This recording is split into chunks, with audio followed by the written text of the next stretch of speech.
Welcome to Mental Wealth, the podcast to invest in your mind. Here I will help you make sense of your mind and behaviours, giving you the tools to have your best life. There is so much to share, so let's get into this episode and explore another great topic. Welcome to episode 14. In this episode, we're going to have a really big think about purpose and direction, but very much deeper than just having your goals set. We need to really think about what's getting in the way. And I am delighted to say that I have a very special guest who's going to share this space with me today. And I'd like to welcome Ali Knight. Hello, it's so good to be here. Thank you for having me. Oh, you're welcome. Welcome. I love having conversations about this stuff because it makes it so much more interesting. So, so tell everyone a little bit more about you, Ali. Well, I'm an intuitive soul coach and an empowerment alchemist, which is just really a slightly overcomplicated way of saying that my passion and purpose in this life is to help people strip back some of the conditioning that is keeping them stuck. So to really dig deep into who people are and help them to live from that place, rather than the limited ideas about what they think they are and what they think is possible and what they think they're stuck with, if you like. Love it. Brilliant. So it's right up my street. And that's why I know this is going to be a great conversation. So let's have a little think then to get us the scene set for getting people to think about what is in the way, what gets in people's way. What do you come across? What kind of things do you hear people say, or what are they doing? What I see is a lot of people who are telling themselves things like, I can't, I'm not capable, I don't deserve that, that's not possible for me, I can't. It's often the phrase that comes up time and time again is, I can't because. And the way I work with people is to start to very gently but very definitely challenge some of that thinking, because we are all conditioned human beings, right? So we have grown up, be it in societies, cultures, families, with caregivers, teachers, peers who have a certain view of the world, and unwittingly we just onboard lots of those views without the wherewithal at the time to question it. And so we become those views. And actually, my mission is to help people see that they can be, do, and have whatever it is that feels truly aligned for them, and that we don't have to conform. We don't have to put ourselves in boxes. We don't have to limit ourselves or keep ourselves small and stuck for the convenience of others. And so what I see a lot of is people making assumptions about what they can and can't be, have, and do. And that's just unconscious assumption. They've grown up thinking that, and they've never had the opportunity perhaps to question it, even though they might be looking externally and seeing other people living in ways that they really resonate with, or that they really desire, but they assume that's not for them. Yeah, so important, isn't it, to just keep a little eye on where it's come from. Is it somebody else's voice even? Is it somebody else's ideas about you? And I think the other thing that is so important around this piece is when we are identifying what we're saying is, and I'm sure you do as well, I see a lot of people where it's almost they're auto, I can't do that. They haven't even actually thought about what's being proposed. It's just instant, isn't it? It's just like, oh, I know that's not for me. I can't do that. Or no, oh, I wouldn't be able to do that. And they haven't actually even thought about the how, because there's lots of things in life that we don't know all the hows yet. So maybe the answer is, oh, I don't know how. But if you are rooted to the, oh no, I couldn't do that. But being curious about, well, oh, that would be a stretch. That would be new. That would be something. Maybe there's some questions in that first, because that auto, it's just damaging.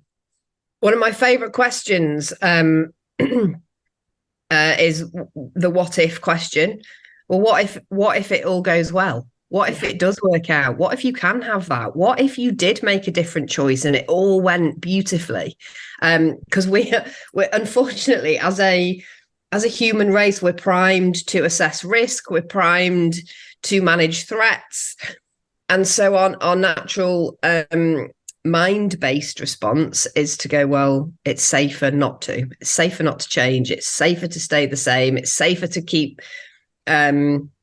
Safer to not put myself out there. It's safer to keep things as they are.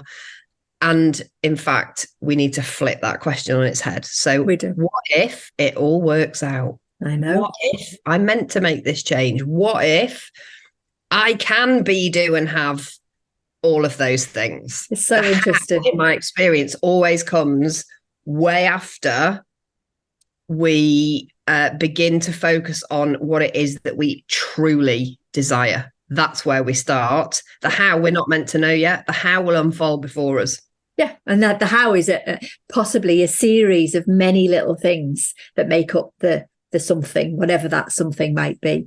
And it is so important for us to just pause and remember that we're all doing this because, as you say, we are risk averse as humans. We will go for the can't. That's not okay. It's not safe. But I think the other thing that just springs to my mind as we're talking is there are things that sometimes you decide that you're not going to go for. Yeah. And be comfortable with that. Because I think if it's something that somebody might have made a suggestion and you haven't jumped to the I can't, but you have worked out that actually that's not for me. But stay with that. Because I see people then who have made a decision that they're not going to do something because it's the right decision maybe, or not the right time. And then they feel really bad and are very negative towards themselves about that. So I think if we're going to push ourselves, which is what you and I are absolutely all for, great. But sometimes let's not push ourselves into things that aren't right for us and make that decision and stick with it. It's a powerful decision to make. Like the no's are really powerful. They're just as powerful as the yeses. And what I encourage my clients to do is to tune into their body. Our body will tell us what's aligned and what isn't. And it's a different response to like a mind-based fear. There is an energetic expansion if something feels good, and there's an energetic contraction if something feels off or misaligned. And yet we're taught that our minds are champion. And of course, our minds are super powerful, but our minds are just computer programs that have been trained, a bit like AI. And whilst we can use our minds as our chief co-pilot, really important co-pilot, if we just allow our life to be ruled by our mind, we're only ever going to stay limited, because we're a soul in a body. We have energy, we have instinct, we have intuition, we have so many different ways of understanding the world available to us. And yet we default back to this computer program that's quite often got lots of bugs and gremlins and glitches in it because of our previous life experience, perhaps. Yeah, definitely. So I think learning sometimes to think about, how do I learn how to listen to my body? If I'm thinking about doing something that might feel a bit of a stretch, and if it feels uncomfortable, that's because it is a stretch. It might be something that you're really excited about, might be something that you're really nervous about, but your body's going to let you know whether this thing is the right thing for you, whether that's in your tummy, wherever that might sit for some people. And I think just pausing and getting a bit more familiar with that message that comes through is a great place to get, isn't it? It is. And I think we can ask our heart, we can ask our gut, and we will get an answer. It's not always the answer we think we want. And some of the job of work that I help clients with is learning to trust those really powerful instincts, because that's how we used to live. That's how we used to stay alive. That's how we used to discover new lands and new foods to eat and new ways of keeping safe and finding shelter. And it worked then.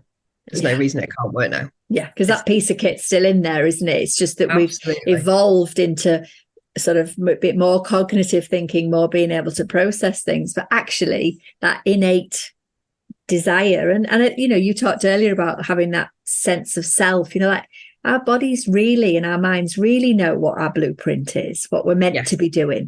And as we've said, so much of the conditioning gets in the way. And I know that's my story, and I think it's yours too, isn't it? I wasn't confident at all. Was influenced by other people, wasn't happy at all, and doubted myself a lot. And once I found or started to find a bit more of who I was, and that wasn't an easy process, but the difference now compared to the person that I was then, wow, it's completely different. Absolutely. We're not all meant to be lemmings, blueprints of each other, carbon copies, robots. We all came here to be who we are, and we're all inherently different, as much as we all have this huge commonality at the same time. We're all humans having a lived experience, and that's beautiful if we allow it to be. But we are not meant to do things the same as everybody else. It's not good. What works for another intuitive coach, for example, is not going to necessarily be aligned for me and the way I do things. And we have to keep bringing it back to what works for me, what feels good for me, what's okay with me, what feels exciting and joyful for me, because that's going to be different. And that's what creates the most rich, abundant, joyful communities and cultures and societies and ways of living, both on a tiny scale in just like, say, a family unit, but also on a bigger scale in a business network or in a neighborhood community. We're all meant to bring our own flavor of who we are. That's what life's about. I love that. And I think just that very simple for me, adding that to whatever it is that you're asking yourself, whatever you're trying to, if anyone's listening today and they've got some questions, they don't know what direction, what thing, what place, whatever it is, just adding that for me. Wouldn't that just be amazing if we could just pause and just think, what's the right thing for me? What is the best approach for me? Yes, we can ask others. Yes, we can be influenced by others, and a lot of people will. But just pausing and asking that, I wonder what people would come up with. Yeah, because I think, I've had many coaches and mentors and still do. I think it's a really important part of my own ethical practice and my integrity as a coach. And yet I know that other people's views and opinions and guidance is just that. I still have to sense check it and know whether it's right for me in my circumstances, because there's not one other person in the universe that lives in your body, in your exact circumstances, with all of the plates that you have to spin and all of the inherent gifts and talents that you've got. So nobody can tell you what to do. Only you can decide that. Only you can discern whether the advice and guidance, if you're seeking that, is right for you. And I love it when clients come back to me and say, do you know what, that thing that we talked about the other day that I was going to do, gone away and thought about it, and it doesn't feel right. And I'm like, yes, brilliant. So what else? That's as an important a lesson as getting it right. We're never going to get it right first time. We're never going to get it right. Fourth time, fifth time. It's a journey. It's a journey. Exactly. But I think the other thing that I'm always mindful of, and I know this is part of my own story, is that even when things don't feel right, you're still closer, aren't you? So if you've asked yourself that question, so again, whatever it is that you are thinking about that you would feel that you should, and we obviously need to be careful about the word should, because often that's linked to others. But for you, if it's your should, then what is it that you need to do? But sometimes when you've worked out that no, it's a no and not for me, you're a bit nearer. You're nearer to something else all the time, aren't they? So again, we can really reframe things that haven't quite worked out or things that doesn't feel right as a still part of the process, can't we? Still Absolutely. Part of the journey. We have to know what doesn't work in order to get closer to what does work, for sure. And I think That word should, it's so interesting, isn't it? Because I actively dislike it and think it should be struck from the dictionary. If people are going to change one thing, having listened to this episode, anytime you hear yourself saying should, just change it to could. I should do that. Well, you could do that. And what it does is it invites much more conscious choice, which is a far more powerful position to be in than thinking you have to do things a certain way or you have to do a certain something. So change every should to could. And see what happens. Nice. And one of my little stretches with the shoulds is asking yourself who says. Yes. So again, another little reframe, little change there. If you hear yourself saying should, you could change it to could, or you could ask yourself who says. Yes. Who says that you should have done that housework or whatever it is? Who says? Because it's probably only you putting yourself under that kind of pressure. Absolutely. Couldn't agree more. And many of our ideas and our beliefs and our thoughts, they aren't inherently ours alone. They are onboarded from our lived experience so far. And in the way I work in the energetics space, and the sort of healing and sort of alchemy universal space, a lot of what we are carrying in this lifetime doesn't even belong to us. So that question, who says, is a really good one to just create that gapping, that sort of pause in which we can just very gently challenge, where's that idea come from? Yeah. Where has it come from? And do I believe it? Is that true for me?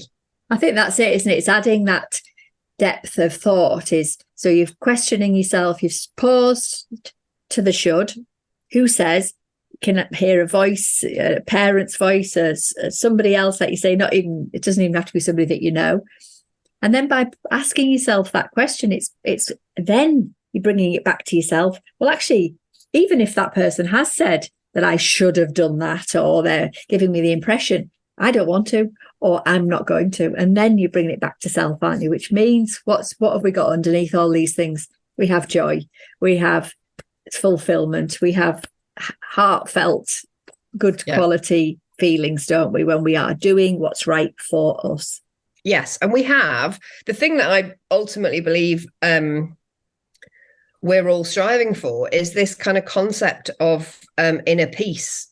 And when we attune to who we are and live our life through that lens, not in a so the thing that people sometimes get wrong about this stuff is they believe that by thinking about it in terms of does that work for me, that makes us inherently selfish. And it's absolutely not selfish to be self-caring, to be self-loving, to be self-compassionate, to show yourself kindness. And that's the piece we're talking to. If we are living life through the shoulds, through the lens that others have set for us, then we are very rarely going to find the kind of joy and abundance and inner peace that we honestly deserve. That's what we've come here for. Definitely.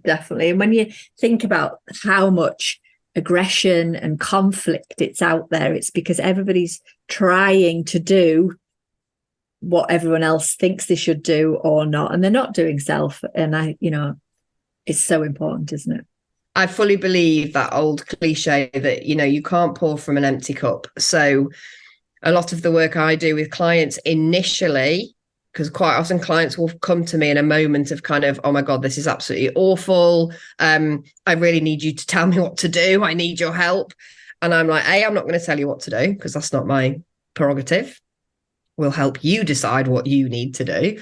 But also, what are you doing for you in the first instance? They might come to me because there's been, I don't know, a crisis of confidence or a crisis about career or relationships or who they even are anymore. There may be some significant life shifts. And the first question I will often, or the first task I will often help people to explore is, well, what are you doing for you right now? What are you doing to take care of yourself? What are you doing to fill your cup? Because if you are so depleted, you actually can't serve, support, help, guide, love, care for others. And above the kind of, or sitting around the self piece is this: we are all inherently connected people. We're all here, not just for our own good, but for the greater good. And yet we have to be in a position to contribute to the greater good. And we're not going to be in that position if we are pouring from an empty cup constantly. So important, isn't it? And I think the other thing that springs to my mind there is, if you are depleted, so yeah, you're right, people often ask questions when something's possibly gone wrong. That's usually because otherwise you're sort of cruising along and you're not asking yourself any questions. So usually something that is a challenge usually does trigger us to think, well, there's other things. But also, if you are depleted, if you have been really hard on yourself and you've, maybe had some illness that's reminding you that your body's telling you stuff, how can you make good decisions for yourself if you haven't got that bit started first? So sometimes when people want to change their direction in life or just go for something new and fresh, it might feel scary.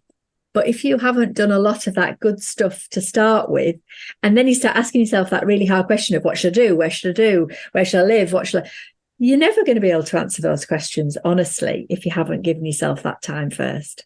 Certainly makes it much harder, I think. I think so, because because your mind will be, and possibly your body will be screaming at you that you've not got enough sleep and enough care and enough good stuff. I'm always talking about who's your cheerleaders around you. Yeah. You've got to have all of this in place before you're going to make, if it is a biggish change. And sometimes it's just small things that you need to be doing more of. Absolutely. And I always say, great change, if that's what you even want. And we don't all have to make great change. There's this horrible, fairly toxic myth around at the moment that in order to live with purpose and direction and to succeed, you've got to do massive things. Well, that's just bullshit. Says who? Exactly. Some of our purpose and direction is not massive, life-changing, global domination stuff. Nope. It's contributing to our own well-being and the well-being of those around us. It's supporting, in my case, it's supporting people to live more truthfully and more honestly, and to create the life that they really want to live, not the one that they want to escape from.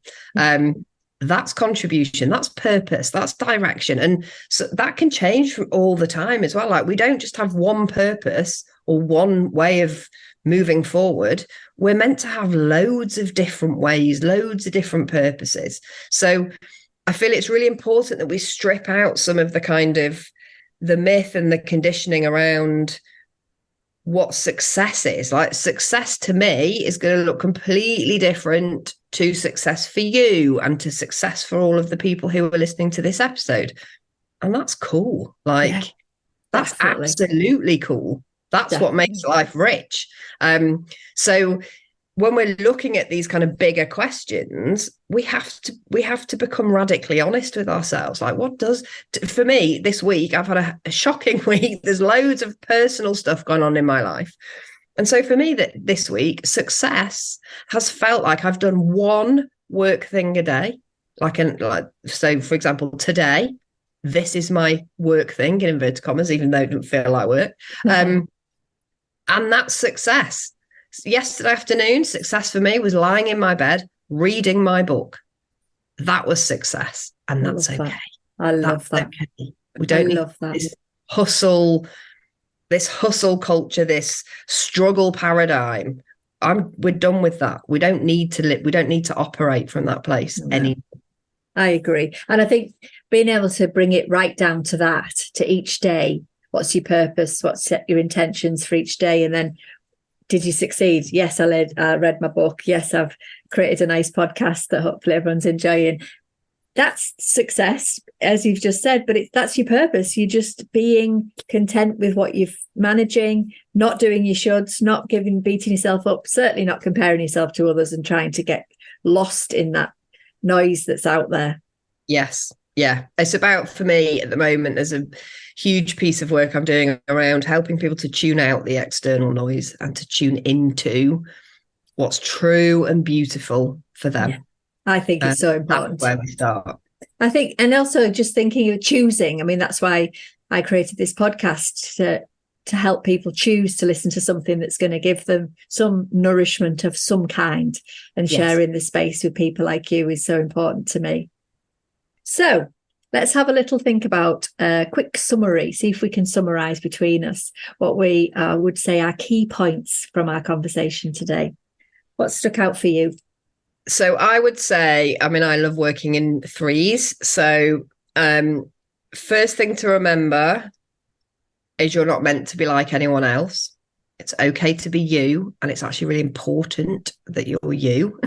And that's going to look Sounds crazy, doesn't it? But yes.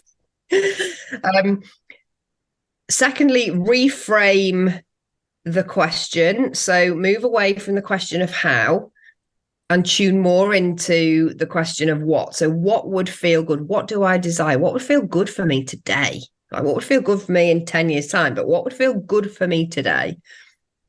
And lastly, we've sort of skirted around this, but I don't know how much I'm allowed to swear on this podcast, but I have a phrase that is not mine, clearly. It's someone else invented it.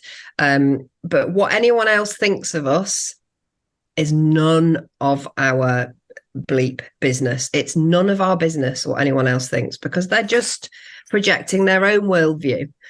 And that's cool. They're allowed it. But their worldview doesn't get to dictate what's true and beautiful for us. So be you, tune into what you desire, tune out the noise, and take your gaze away from what everyone else thinks about your choices. I think it's so important, isn't it? And I think coming back to one of your points for me as well is when you're thinking about what you want to do, it's listening to the inner world, that very much that feeling, is this right for me? What is it they need to know? But I think we just need to keep an eye on that auto of, I can't, that's not going to work for me, because you're just answering a question without actually pausing and thinking about what are the pieces that are going to make this thing, whatever this thing is we're talking about, happen for you. Absolutely. So important, isn't it? Well, thank you so much for coming and sharing all your wisdom and your knowledge with us today. It is such a pleasure. I love these conversations. The more the merrier. Yeah, me too. And again, it's just creating that something positive to think about. Hopefully you can get you one small thing from this episode. So thank you so much for sharing this space with me. Thanks, Alison.